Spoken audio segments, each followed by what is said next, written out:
تیاری کر لو، پہلے سے اسلحہ تیار کر لو، ایسا نہ ہو کہ غیر کے سامنے سر جھکا دو گے۔ قرآن کریم نے یہ کہا کہ یہ تیار کرو، اس سے دشمنوں کو ڈراؤ اور دشمنوں کو بھگاؤ۔ یہ مسلمان سب کچھ اس کے پاس ہے، اس کا دل کہتا ہے کہ ہم حق اور سچ ہیں، ہمارے مذہب کے مقابلے میں کسی اور کا بھی مذہب نہیں ہے، لیکن اس نے سیاسی غلبہ کے تحت جن آلات کا ایجاد کرنا تھا ان آلات کو جب ایجاد نہیں کیا تو آج دوسرے طاقت کے سامنے ہم گھٹنا ٹیک رہے ہیں، دوسرے طاقتور ملک کے سامنے گھٹنا ٹیک رہے ہیں۔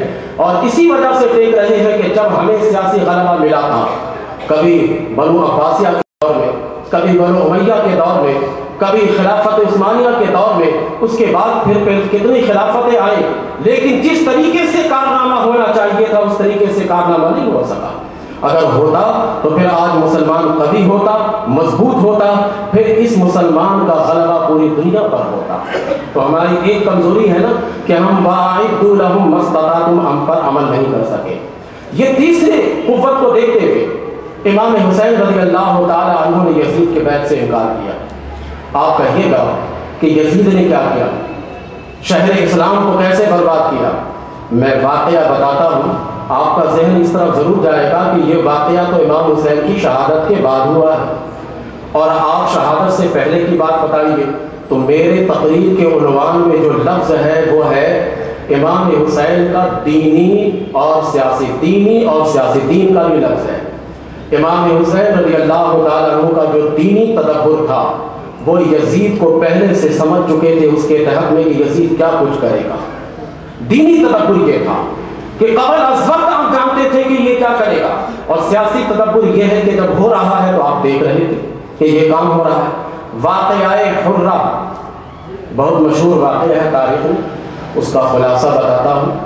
تاریخ نگاروں نے یہ لکھا ہے کہ یزید نے مدینہ منورہ پر جب اپنے فوجوں کو بھیجا تو اس کی فوجیں مدینہ منورہ میں آ کر قتل و غارت گری اس طرح سے عام کر رہی تھی کہ اس وقت مدینہ منورہ میں 700 صحابہ شہید ہوئے، 700 صحابہ۔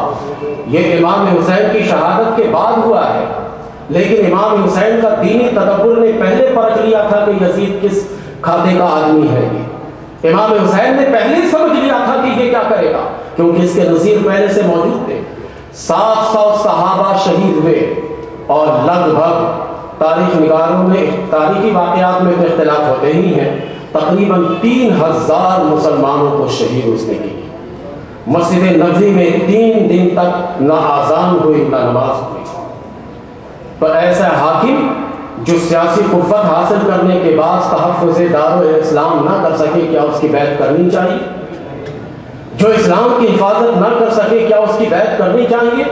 امام حسین کا یہی جھگڑا تھا، یزید سے یہی جھگڑا تھا، اقتدار کا جھگڑا تھا ہی نہیں۔ حسین تو اقتدار چاہتے ہی نہیں تھے۔ امام حسین رضی اللہ تعالیٰ عنہ تو کچھ اور چاہتے تھے کہ میں اپنے نانا جان کی امت کو میں دیکھنا چاہتا ہوں کہ میرے نانا جان کے فرمان کے مطابق یہ زندگی بسر کرے۔ یہ امام حسین رضی اللہ تعالیٰ عنہ کا تدبر ہے، اور یہ دینی اور سیاسی تدبر ہے کہ امام حسین رضی اللہ تعالیٰ عنہ نے یزید کے اندر یہ ساری خرابیاں پہلے دیکھ لی تھی، کیونکہ جو امام حسین کے راستے پر چل کر جس غوث نے اعلان کیا کہ لوگوں میرے سامنے جب آتے ہو تو میں تم کو مثل بوتل کے دیکھتا ہوں۔ بوتل جانتے ہیں کہ اس کے اندر اگر کوئی چیز ہے اسے بھی آپ دیکھ لیجئے گا اور اس کے باہر کو بھی دیکھ لیتے ہیں۔ تو غوث پاک نے یہ کہا کہ اے لوگوں، میں تمہیں مثل بوتل کے دیکھتا ہوں، تم میرے پاس آتے ہو، کیا چھپا کر آتے ہو، کیا کہنے کے ارادے سے آتے ہو، میں یہ سب کچھ جان لیتا ہوں۔ غوث پاک نے ان لوگوں کو یہ بتایا، تو جس غوث نے حسین کے نقش قدم پر چل کر اتنی معرفت اور حقیقت حاصل کی تو اس حسین کی معرفت اور حقیقت کا عالم کیا تھا۔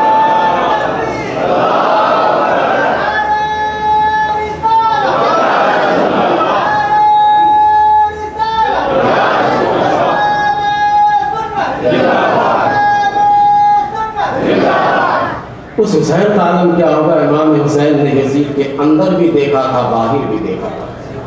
حسین جب اندر دیکھتے ہیں تو وہ دینی تدبر ہے، حسین جب باہر دیکھتے ہیں تو وہ سیاسی تدبر ہے۔ امام حسین رضی اللہ تعالیٰ عنہ نے اندر اور باہر دونوں دیکھ لیا تھا، اس لیے آپ نے یزید کی بیعت سے صاف انکار کیا۔ یہ ہے وہ فکر جو جنگ کا سبب بن گئی، یہی ہے وہ فکر۔ یہ 3 نمبر ہے۔ نمبر 4 قیام امن۔ سیاسی قوت اور سیاسی غلبہ جب بندہ کو حاصل ہو جائے تو اس سیاسی قوت اور اس سیاسی غلبہ کے تحت اسے چاہیے کہ معاشرے میں امن قائم کرے۔ اگر معاشرے میں وہ امن قائم نہیں کر سکتا، اس کے اندر یہ ملکہ نہیں ہے، اس کے اندر اتنی صلاحیت نہیں ہے، اس کے اندر اتنی قابلیت نہیں ہے کہ وہ معاشرے میں امن قائم کر سکے، تو وہ اس لائق نہیں ہے کہ اس کو خلیفہ بنایا جائے، وہ اس لائق نہیں ہے کہ اسے حاکم بنایا جائے۔ قرآن کریم کہتا ہے وَإِن جَنَحُوا لِلسَّلْمِ فَاجْنَحْ لَهَا وَتَوَكَّلْ عَلَى اللَّهِ۔ میں نے اسی آیت کی تلاوت کی تھی۔ وَإِن جَنَحُوا لِلسَّلْمِ، اور اگر وہ لوگ امن اور صلح کے لیے اپنے دامن کو آگے پھیلائیں تو فَاجْنَحْ لَهَا، تو آپ بھی امن اس کے لانے پھیلائیں، امن کے دامن کو پھیلائیے۔ وَتَوَكَّلْ عَلَى اللَّهِ، اور اللہ پر بھروسہ کیجیے۔